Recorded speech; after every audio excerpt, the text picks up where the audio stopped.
السلام عليكم. أهلا بيكم في عالم التطبيقات.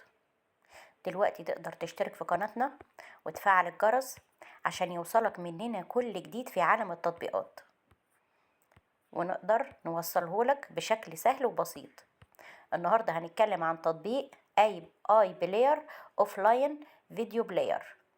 التطبيق ده من تطبيقات مشغلات الفيديو.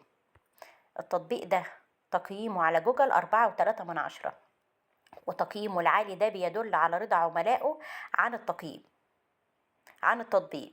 مساحته 23 ميجا، وعدد عمليات التنزيل للتطبيق ده 5 مليون عملية تنزيل.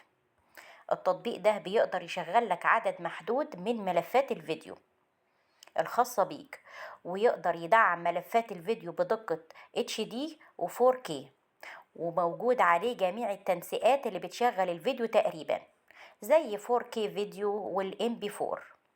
تقدر تتحكم بسهولة في طريقة تشغيل الفيديو عن طريق التطبيق ده. والتطبيق ده على فكرة ممكن يكون باشتراك وبغير اشتراك، لا إعلانات ولا انقطاع في الموسيقى أثناء استخدامك الفيديو ده. يعني تقدر تستخدمه بسهولة جدا، ومفيش إعلانات ممكن تضايقك في أي وقت، ولا يقطع معاك ولا يضايقك أثناء تشغيل الفيديو.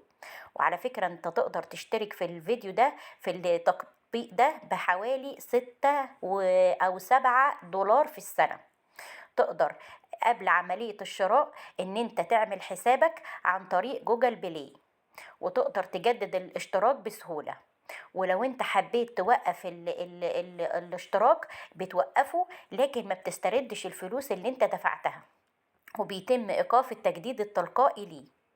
عن طريق اي بلاير اوفلاين فيديو بلاير تقدر تحمل فيديوهاتك بسهولة جدا، وتقدر كمان ان انت اي عدد محدود من الملفات تشغلهم مع بعض من غير ما بتتقيد بعدد الملفات اللي انت بتشغلها. دلوقتي حمل التطبيق وتمتع بمميزات التطبيق وتشغيل الفيديوهات بدون اعلانات وبدون اي انقطاع.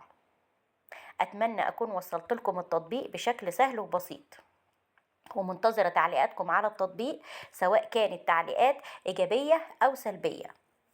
ولو انت شفت الفيديو ده بعد فترة ولقيت فيه أي تجديدات أو أي تعديلات على التطبيق، ياريت تبلغنا بيها في التعليقات عشان نعمل لك فيديو جديد نقدر نوصل لك به التطبيق بشكل أفضل وبطريقة سهلة وبسيطة. دلوقتي بنطلب منك انك تشترك في القناة وتفعل الجرس علشان يوصلك مننا كل جديد كل يوم في عالم التطبيقات.